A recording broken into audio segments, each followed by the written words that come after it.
Yes, today I will revise French Revolution, and in this chapter, first of all, you have to remember the date 14 July 1789, the important date on which Bastille was attacked by the people of France.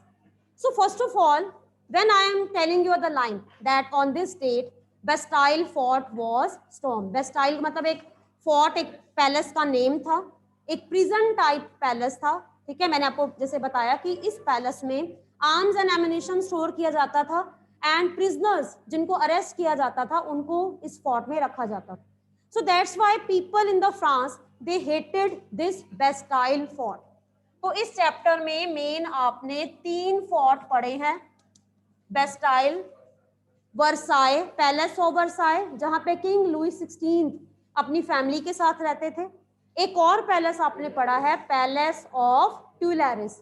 इन तीनों palace में से Bastille जो fort है उसको demolish कर दिया, तोड़ दिया, और फर्स्ट टाइम फ्रांस की हिस्ट्री में जहां पे मोनार्की इतने सालों से कंटिन्यू हो रही थी, जब लोगों ने ऐसा किया तो that was remembered as a revolution. तो बच्चे रेवोल्यूशन होता क्या है? रेवोल्यूशन का मतलब क्या होता है? Sudden change in the government by any efforts. Revolution का मतलब होता है when the people of country they are not satisfied with the government, then through many kind of protest, revolutions और काइंड ऑफ इवेंट्स वो क्या करते हैं? They try to change the government. आपने अभी तक 3 मेन रेवोल्यूशन पढ़े, फ्रेंच रेवोल्यूशन पढ़ा, फिर आपने रशिया का रेवोल्यूशन पढ़ा 1905 का, लेकिन 1905 में मोनार्की सिस्टम चेंज नहीं हुआ, जार निकोलस सेकंड जो था वो कंटिन्यू रहा। फिर आपने पढ़ा फरवरी का रेवोल्यूशन जिसमें उसको चेंज करके करेंस्की रूलर बना। फिर आपने पढ़ा अक्टूबर का जिसमें करेंस्की को चेंज करके लेनिन रूलर बना। तो जब भी आप रेवोल्यूशन पढ़ते तो रेवोल्यूशन में आपने मेन 3 चीजें जरूर याद की होंगी। एक तो कोई ना कोई लीडर जरूर होता है जो चेंज लेकर आता है। सेकंड, ट्रांजिशन होता है, पहले डेमोक्रेसी थी, बाद में क्या हो गया? डिक्टेटरशिप। अगर हिटलर लेकर आया, ठीक है, वो अलग बात है कि वो इलेक्शंस के द्वारा आया था। अगर जार निकोलस की बात की जाए तो पहले मोनार्की थी, बाद में डेमोक्रेसी आई। और अगर फ्रेंच रेवोल्यूशन की बात की जाए तो पहले मोनार्की थी, बाद में क्या आया? डेमोक्रेटिक स्ट्रक्चर, ठीक है। पहले फ्रांस में मोनार्की थी, फिर धीरे धीरे रिपब्लिक, कॉन्स्टिट्यूशनल मोनार्की बनी, फिर रिपब्लिक बना और उसके बाद dictatorship. Why we study French revolution? क्योंकि कंटिन्यू 10-20 इयर्स में ही so many changes in the level of government, like 1789 से पहले क्या था? मोनार्की। 1789 से लेकर 1792 तक क्या था? Constitutional monarchy. 1793 से 1794 डेमोक्रेटिक। डेमोक्रेटिक हम उसको डिक्टेटर नहीं कह सकते, मैक्सिमम रॉबेस्पियर को डिक्टेटर नहीं कहते हैं, उसको रिपब्लिक कहते हैं, because he was elected from the people. लेकिन फिर भी उसका जो एक पर्टिकुलर 1 ईयर था that is known as reign of terror 1793 to 1794, ठीक है। ये हम इसमें करेंगे कि राइन ऑफ टेरर क्यों कहते हैं। उसके बाद मैक्सिमम रॉबेस्पियर को हटाने के बाद कंट्री में एक नया रूल आया जिसमें पावर 5 अलग अलग रिप्रेजेंटेटिव्स के हाथ में आई, जिनको कहा गया डायरेक्टरी रूल, जिसमें हर पर्सन डायरेक्टर था। जैसे बोर्ड ऑफ डायरेक्टर होता है, पावर्स 5 के लोगों, मतलब 5 लोगों के हाथ में। पावर चाहे एक के हाथ में हो चाहे 5 लोगों के हाथ में हो, कॉन्फ्लिक्ट्स हमेशा ही होते हैं। आपने अभी तक जितनी भी गवर्नमेंट पढ़ी है, कोई भी गवर्नमेंट 100% सक्सेसफुल नहीं रही है। पहले उसके पॉजिटिव पढ़े, बाद में उसके नेगेटिव भी पढ़े। कोई भी आप एग्जांपल ले, सपोज आप लुई 16 का लेते हो, कुछ पॉजिटिव भी था और नेगेटिव। फिर आपने रॉबेस्पियर का पढ़ा, रॉबेस्पियर का भी पॉजिटिव भी था और नेगेटिव। फिर अगर मिलिट्री डिक्टेटर की बात करें तो नेपोलियन बोनापार्ट, स्टार्टिंग में जब नेपोलियन बोनापार्ट आया लोगों ने उसको बहुत ज्यादा जो है वो सपोर्ट किया, क्योंकि वो एक मिलिट्री बैकग्राउंड से था एंड उसने बहुत से चेंजेस लेकर आया in the form of civil code 1804। But after so many years people they started disliking him because उसने क्या कर दिया? फोर्स रिक्रूटमेंट कर दी। फोर्स रिक्रूटमेंट का मतलब होता है फार्मर्स को जबरदस्ती क्या कन्वर्ट कर दिया गया? सोल्जर्स। यानी कि हर फैमिली में से किसी ना किसी एक मेल मेंबर को फ्रंट एरिया, बॉर्डर एरियाज में जाना कंपलसरी कर दी। और ऐसे में लोग जो थे वो सेटिस्फाई नहीं थे, बिकॉज सभी लोग जो है वो फ्रंट एरियाज, बॉर्डर एरियाज में नहीं जा सकते। तो ये भी एक तरह से क्या है कि अलग अलग तरह के जो ट्रांजिशंस है, किसी ना किसी कंट्री में ये ट्रांजिशन जो है वो इतना ज्यादा ड्रास्टिक हो जाता है कि फ्रेंच रेवोल्यूशन में ग्रुप ऑफ इवेंट्स बन गए। इन्हीं ग्रुप ऑफ इवेंट्स को हम पढ़ते हैं। स्टार्ट हम करते हैं 1774। 1774 the year in which Louis XVI he became the king. जब लुई 16 किंग बना उस टाइम पीरियड में उसकी एज बहुत जिसमें 20 इयर्स की थी और उसको एडमिनिस्ट्रेशन का कोई एक्सपीरियंस नहीं था। मोनार्की होने के कारण उसकी फैमिली रॉयल फैमिली मानी जाती थी और शुरू से ही देखा जा रहा था कि उसकी कंट्री में अलग अलग तरह का सिस्टम था, लेकिन इस सिस्टम को कंटिन्यू जो है वो आगे नहीं रखा जा सकता था because many problems were there. कौन कौन सी प्रॉब्लम्स आई रेवोल्यूशन के लिए, कौन कौन से सर्कमस्टांसेस रिस्पॉन्सिबल थे, कौन कौन से रीजंस थे, इसको हम सारा जो है वो ग्रुप करते हैं अलग अलग जो है कॉजेस में। Number 1 political, number 2 social, number 3 economic, number 4 role of philosophers, and fifth is crisis. ये मेन 5 हेडिंग्स बताने हैं अगर मैं आपसे ये पूछती हूँ कि which are the causes of French revolution. अब हेडिंग्स के अकॉर्डिंग पॉलिटिकल बताना है तो आपने इसमें 2 पॉइंट्स में पॉलिटिक्स बताओगे। Number 1 tsar Nicholas second was the king of France और लुई 16 अभी मैंने तीनों रेवोल्यूशन ना रिवीजन में कंफ्यूज होंगी ना, ठीक है। Louis 16 was the king of France, 1774 ही ascended the throne. Political reason आपने इसमें क्या बताना है, that when he ascended the throne at that time he faced empty treasury. Why he face empty treasury, क्योंकि इससे पहले उसके जो फोर फादर्स थे they remain busy in the war with the you can say England, जो मतलब main उनके common enemies थे, ठीक है। And at that time, due to so many expenditure in the border areas or army areas, the treasury of France became empty. Third आप इसमें बता सकते हैं पॉलिटिकल में, no right to vote given to people, no right to contest election. Political का मतलब होता है लोगों के पास पॉलिटिकल राइट्स ही नहीं थे, और ऐसी कंट्री में जब पॉलिटिकल राइट्स ही नहीं होंगे, फंडामेंटल राइट्स नहीं होंगे, तो ऑब्वियसली लोग जो हैं वो कहीं ना कहीं सफर करते हैं, और जब लोग सफर करते हैं तो उनका जो एंगर है वो कैसे निकलता है, in the form of revolution. तो ये बन गए political reason. Second is social. Social disparity, disparity का मतलब क्या होता है, अलग अलग ग्रुप्स। कौन कौन से ग्रुप्स हैं, first state, second and third. Third state को आप अलग ही रखो क्योंकि थर्ड स्टेट में कौन थे, some rich and some poor farmers and all the you can say different merchants and business groups. चाहे इसमें आप प्रोफेशनल्स रखो, लॉयर्स, डॉक्टर्स, वो सारे थर्ड स्टेट में आते थे। फर्स्ट में थे क्लर्जी, क्लर्जी जिसको हम चर्च पीपल कहा जाता है, चर्च पीपल जो है जो चर्च से बिलोंग करते हैं। लाइक अगर अपने इंडिया की बात करें तो कास्ट सिस्टम में नंबर 1 कौन थे, ब्राह्मण्स, जिनका मेन जो था वो काम क्या था, पूजा पाठ करना मंदिर में, जिनको हायर रैंक पे रखा गया। सेकंड स्टेट, सेकंड स्टेट में कौन थे, nobles, nobles king. Monarchy system में नोबल्स को मिनिस्टर्स कहते थे। नोबिलिटी, जब अपने वर्ड पढ़ते हैं ना nobility, nobility means king and minister, जिनको नोबल्स कहा जाता था। अब प्रॉब्लम क्या थी, सोशल डिस्पैरिटी थी, and all these 2 states were given privileges. Privileges का मतलब होता है सम स्पेशल राइट्स। इन स्पेशल राइट्स में 2 मेन राइट थे। किंग जो था उसको कहा जाता था डिवाइन पावर। डिवाइन का मतलब होता है कि किंग की जो भी पावर्स हैं उसको गॉड ने दी हैं, और कोई भी पर्सन किंग के रूल को चैलेंज नहीं कर सकता। और ये ट्रेंड जीसस क्राइस्ट के टाइम पीरियड में भी था।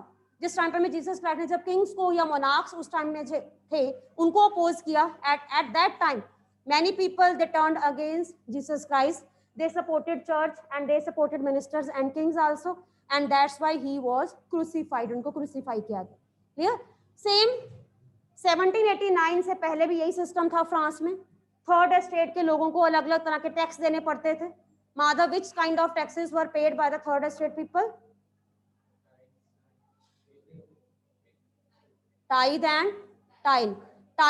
Tithe का मतलब होता है रिलीजियस टैक्स, यानी कि रिलीजन जो है, यानी कि चर्च को कुछ टैक्स देने पड़ते थे थर्ड स्टेट को। एंड दूसरा था टाइल। टाइल जो था वो एक तरह से डायरेक्ट टैक्स, जो इनकम टैक्स होता है वो देना पड़ता था। But first and second estate they were exempted. Exempted का मतलब होता है कि उनको टैक्स से छूट मिली हुई, वो किसी भी तरह से टैक्स पे नहीं करते थे। So all the burden of taxes were on the third estate, so that's why they brought revolution because they wanted to change the system.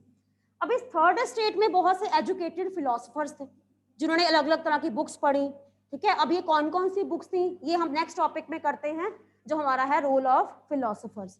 तो ये आप इसमें सोशल या सोसाइटी का जो है वो रीजन बता सकते हैं। Next is economic condition. France की इकोनॉमिक कंडीशन जो थी वो 1774 से और ज्यादा वर्स्ट होती गई। ट्रेजरी एम्प्टी थी। किंग लुई 16 ने न्यू टैक्सेस लगाने शुरू कर दिए और इन न्यू टैक्सेस का बर्डन जो था वो सबसे ज्यादा किसके ऊपर था? थर्ड एस्टेट के ऊपर। और अगर पूरी कंट्री की लैंड की बात की जाए तो पूरी कंट्री की लैंड जो थी 90% जो लोग थे वो थर्ड एस्टेट में थे, लेकिन उनके पास लैंड बहुत कम थी। 10% जो पॉपुलेशन थी that consist of clergy and nobility, but they controlled half of the countries land, यानी कि पूरी कंट्री की आधी से ज्यादा जो लैंड थी वो इनके अंडर थी। And many people in the third estate were landless. Landless का मतलब उनके पास एग्रीकल्चर लैंड नहीं थी। फार्मर्स जो थे उनके पास अगर अपनी लैंड नहीं होगी वो इनके नॉबल्स की लैंड के ऊपर एग्रीकल्चर करते थे and they were not paid according to their work. This was the economic condition. So at that time they face economic crisis. Economic crisis का मतलब होता है इकोनॉमिक प्रॉब्लम्स आती हैं सोसाइटी में, प्राइजेस हाई होते हैं एंड चीजों के रेट बहुत ज्यादा थे and the people of third state they suffered a lot. And even economic condition में आप ये भी बता सकते हो कि जो मेन एंड वुमेन उनमें भी बहुत ज्यादा डिफरेंसेस था। मेन जो थे उनकी एज ग्रुप, जैसे आपने आगे पढ़ा है कि मेन जो थे 25 अबव जो थे यानी कि जो पेड वर्कर थे उनकी इंपॉर्टेंस ज्यादा थी और जो लैंडलेस होते थे अनएम्प्लॉयड होते थे उनकी इंपॉर्टेंस कम। तो सोसाइटी में इस तरह का सिनेरियो था, ठीक है। देन रोल ऑफ फिलोसफर्स में मेन आपने बुक्स और फिलोसफर्स के नेम याद रखने। नंबर 1, हाँ जी Simarpreet, John Locke, he wrote a book. Which book he wrote? Two Treatises of Government. ठीक है। Then Montesquieu, Spirit of Laws. Then Rousseau, Social Contract. तो ये मेन बुक्स की याद रखो कि ये जो बुक्स हैं ये फ्रेंच फिलोसफर्स नहीं थे, ये यूरोप के फिलोसफर्स माने गए, ठीक है। यानी कि 1789 से पहले ही ये बुक्स लिखी जा चुकी थी और इन बुक्स में गवर्नमेंट के चेंजेस को लिखा गया। कौन कौन से चेंजेस थे? सबसे पहले अगर रूसो की बात करें, सोशल कॉन्ट्रैक्ट। रूसो का ये मानना था कि जो गवर्नमेंट है that is the contract between people and representatives. Contract का मतलब क्या होता है? हम 5 साल के लिए अपने रिप्रेजेंटेटिव्स को इलेक्ट करते हैं। कॉन्ट्रैक्ट कोई कॉन्ट्रैक्ट साइन नहीं करते हैं, लेकिन हमने कॉन्ट्रैक्ट का मतलब होता है कि हमने उनको अथॉरिटी दे दी कि हमने इनको इलेक्ट किया है। Now these people will frame rules and regulation for the next 5 years. If they will not perform their function, we have the right to change. हमें एक राइट होना चाहिए कि हम उनको चेंज कर सकें। शुरू में आप ये सोचो कि जिस टाइम में मोनार्की सिस्टम होगा, जब लोगों ने ये पढ़ा होगा उनके लिए कितना डिफरेंट होगा कि हम अपने रूलर्स को इलेक्ट कर सकते हैं। तो ऐसे ही रूसो के आइडियाज को पढ़ के बहुत से जो लोग थे थर्ड एस्टेट के लोग, इन्होंने सोसाइटी में चेंजेस जो है उनकी demand. Then next is spirit of laws, Montesquieu. Spirit of law के अंदर उन्होंने ये बताया that divine right, divine right का मतलब होता है जो किंग की डिवाइन पावर्स, इनको अपोज किया। उन्होंने कहा कि king can't be always right, king हमेशा जो है वो सही नहीं हो सकता और किंग जो है वो आंसरेबल होना चाहिए। एंड जो नॉबल्स हैं, ठीक है, वो एक्सप्लॉटेशन कम होनी चाहिए, फ्यूडल सिस्टम कम होना चाहिए, ठीक है। और इस तरह से मॉन्टेस्क्यू ने, यानी कि जो उनकी बुक थी स्पिरिट ऑफ लॉज, उसमें बहुत से लॉज को चेंज करने के लिए जो है वो एक तरह से एक नया आउटलुक जो है वो लोगों को दिया। Then John Locke, two treatises of government, इसमें उन्होंने अलग अलग जो है वो ऑर्गन्स की डिमांड की, लेजिस्लेचर, एग्जीक्यूटिव, जो आज हम पढ़ रहे हैं। तो ये उस टाइम की डिमांड थी कि पावर्स जो हैं सिर्फ किंग के हाथ में ना हो, पावर्स को अलग अलग पार्ट्स में डिवाइड कर दिया जाए ताकि पावर शेयरिंग जो है more and more people could participate, ताकि अलग अलग जितने लोग होंगे उतना ब्रेन होगा और उतनी अच्छी अच्छी पॉलिसीज बने, ठीक है। एंड एक और है वोल्टायर। वोल्टायर भी बहुत इंपॉर्टेंट फिलोसफर माने गए, उन्होंने भी काफी हद तक थर्ड स्टेट के लोगों को सपोर्ट किया and they also wanted some changes in the monarchy should be introduced. So by reading the books of these philosophers, many people they wanted changes in the society. Then next is crisis, subsistence crisis का मतलब होता है जैसे सिर्फ France की population बढ़ती जा रही थी, लेकिन बढ़ती हुई पॉपुलेशन के लिए फूड जो था वो प्रॉपर नहीं था। एक तो वैसे ही उस टाइम पर में कंडीशन जो थी, वेदर कंडीशन सूटेबल नहीं थी, सीवियर विंटर था, जिसके कारण लोगों को प्रॉपर जो है वो फूड क्रॉप्स या जो फूड मेन है वो नहीं मिल रहा था, स्टेपल क्रॉप्स जो थी वो प्रॉपर नहीं थी। And at that time many people they have to wait for a long, यानी कि वो शॉप्स के आगे खड़े रहते थे, शॉप्स को बंद कर दिया जाता था और उनको प्रॉपर जो है वो फूड नहीं मिलता। तो फ्रांस में लोगों की स्टेपल डाइट में ब्रेड मानी जाती है, तो ब्रेड भी नहीं प्रॉपर मिलती थी उनको, और इसके लिए धीरे धीरे उन्होंने क्या करना शुरू कर दिया, फिर ब्रेड शॉप्स पे अटैक करना शुरू कर दी। और इस तरह के सब्सिस्टेंस क्राइसिस का मतलब होता है ऐसे प्रॉब्लम जब आपको तीन चीजें यानी कि फूड, क्लोथिंग एंड शेल्टर भी नहीं मिलता गवर्नमेंट की तरफ से, और उस पर्टिकुलर टाइम फ्रेम में लोग जो हैं वो स्टारवेशन यानी कि हंगर के कारण उनकी डेथ होना शुरू हो जाती है। तो ऐसी कंडीशन उस टाइम फ्रेम में फ्रांस में थी। That's why they wanted to change the which system, monarch. तो ये मेन रीजन हम बता सकते हैं कि these were the causes of French revolution. ठीक है, अब इसके बाद सेकेंड जो मेन स्टार्ट होता है that is meeting of estate general. ठीक है,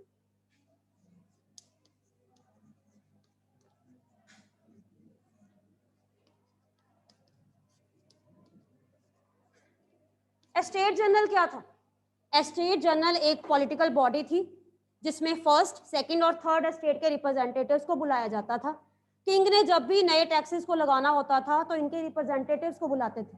किंग अलोन कांट इनकर new taxes, and that's why at that time he decided to call an assembly or meeting of all the three estates.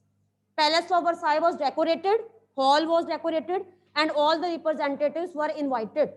What 300 from first and 300 from second, they were provided chairs, but the people from third estate they were 600 in number because of their population. क्योंकि इनकी population ज्यादा थी तो 600 representatives को बुलाया गया। And when they entered in the hall, chairs को आमने सामने रखा गया, फर्स्ट एस्टेट की चेयर और सेकंड एस्टेट की चेयर्स आमने सामने रखी गई, and people of third estate they had to stand at the back. वो सिर्फ बैक यानी कि वो किस तरह से पार्टिसिपेशन नहीं कर सकते थे, वो सिर्फ विजिटर टाइप सिर्फ देख रहे थे। When king entered and then proposal for new taxes was discussed, और इस तरह से एस्टेट जनरल की मीटिंग में नए टैक्सेस को लगाने का प्रपोजल स्टार्ट हुआ। People were already fed up, जो लोग थे वो तो ऑलरेडी फेड अप थे।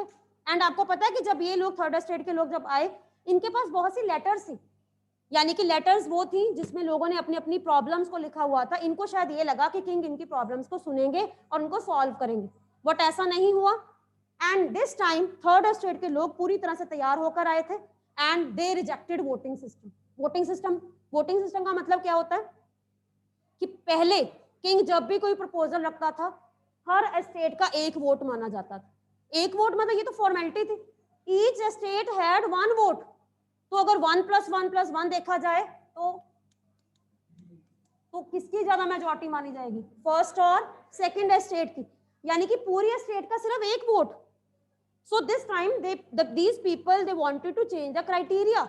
They wanted that each person should be given one vote. Her person का वोट होना चाहिए।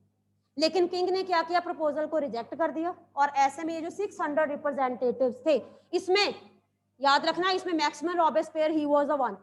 इन 600 में मैक्सिमम रॉबेस्पियर भी था। ठीक है, and they came out of estate general meeting. जब वो बाहर आए, बाहर वो टेनिस कोर्ट यानी कि पैलेस ऑफ वर्साई के सामने एक बहुत बड़ा टेनिस कोर्ट था, प्ले ग्राउंड था, वहां पे इकट्ठे हुए और उन्होंने एक प्लेज लिया कि हम अपनी कंट्री के लिए जो है खुद अपना कॉन्स्टिट्यूशन बनाएंगे if king is not ready. और ऐसे में ये इन्होंने यानी कि जो 600 रिप्रेजेंटेटिव थे, इन्होंने अपने आप को क्या डिक्लेयर कर दिया? National assembly. अब ये जो नेशनल असेंबली, अब नेक्स्ट आपका क्वेश्चन यहीं से स्टार्ट होता है। हमेशा याद रखना जितने भी आप चैप्टर कर रहे हो ना, जहां पे आपने क्वेश्चन छोड़ा है, नेक्स्ट क्वेश्चन वहीं से स्टार्ट होगा। ठीक है, अब नेक्स्ट जो है आपने बताना है right a note on national assembly. इसमें आप थोड़ा सा पहले बता दो, सारा नहीं बताना। स्टेट जनरल की मीटिंग का एक पॉइंट बता दो कि मीटिंग में ऐसा हुआ, रिजल्ट ऐसा हुआ, that's why these people they declare themselves as national assembly. King ने इनको रिकॉग्निशन नहीं दी क्योंकि ये इलीगल था, लेकिन still many people they join. Number 1 इनके लीडर्स कौन थे? इनके लीडर्स मिराबियू एंड एबेसी। मिराबियू जो थे, ठीक है, वो सेकंड स्टेट से बिलोंग करते थे, एंड एबेसी फर्स्ट स्टेट यानी कि चर्च फैमिली से बिलोंग करते थे। उन्होंने एक पैम्फलेट लिखा what is the third estate, जिसमें उन्होंने थर्ड एस्टेट की प्रॉब्लम्स के बारे में लिखा।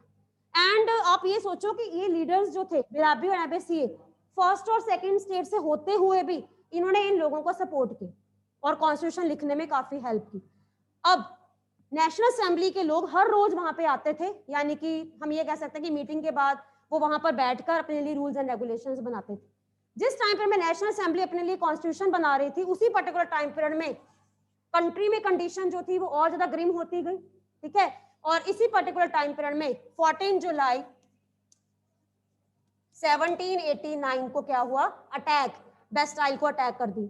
और ऐसे में king he was scared, king को ये लगा कि अभी जो है, जो मतलब लोग जो है वो और ज्यादा रेवोल्यूशन ना प्लान कर दे, इसलिए उन्होंने क्या किया, नेशनल असेंबली को क्या दे दी, रिकॉग्निशन। और नेशनल असेंबली ने 4 अगस्त को एक ऑर्डर पास किया, उसको क्या कहा जाता है, डेक्री। और इसमें उन्होंने क्या रिमूव कर दिया, कौन सा सिस्टम अबॉलिश किया, फ्यूडलिज्म, फ्यूडलिज्म अबॉलिश कर दिया। और नेशनल असेंबली ने 2 इयर्स यानी कि 89 से लेकर 90, 90 से लेकर 91, 1791 में नया कॉन्स्टिट्यूशन बना, ठीक है। और इस नए कॉन्स्टिट्यूशन में जो नेशनल असेंबली में नया कॉन्स्टिट्यूशन बना, इसके अकॉर्डिंग उन्होंने क्या कर दिया, यस, सिटीजन्स को 2 पार्ट्स में डिवाइड कर दिया, active and passive. Active means कौन से सिटीजन एक्टिव कहे गए, जिनकी एज 25 से ज्यादा थी, ओनली मैन, और जो टैक्स पे करते थे 3 डेज का टैक्स। और पैसिव किनको कर दिया, पैसिव का मतलब जिनका सोसाइटी में कोई रोल नहीं है, जिनकी एज यानी कि मैन जिनकी एज 25 से कम थी, और विमेन एंड चिल्ड्रन। अब चेंज क्या किया, active citizens will vote for electors. इलेक्टर का मतलब क्या होता है कि जो एक्टिव सिटीजन है सिर्फ वही वोट कर सकते हैं इलेक्टर्स को, और ये जो इलेक्टर हैं, इलेक्टर आगे वोट करेंगे member of national assembly. Indirect system कर दिया, डायरेक्ट नहीं था। सिटीजन्स को पहले 2 पार्ट्स में डिवाइड कर दिया, उसमें सिर्फ एक्टिव सिटीजन्स को ही वोटिंग दी गई। Active can vote for electors and electors can vote for national assembly. इसका मतलब है ये नेशनल असेंबली को खत्म कर दिया, और 1791 में एक नई नेशनल असेंबली बनी, और इस नेशनल असेंबली को पावर्स दी गई कंट्रोल करने के लिए। किसको कंट्रोल करने के लिए, to put control on king. इसको बना दिया लेजिस्लेचर, इसको बना दिया एग्जीक्यूटिव, और इसके अलावा एक और सिस्टम रखा गया जिसको कहते हैं judiciary. And even active citizens can also vote for judiciary. This was a new system that was introduced. Rest, yes.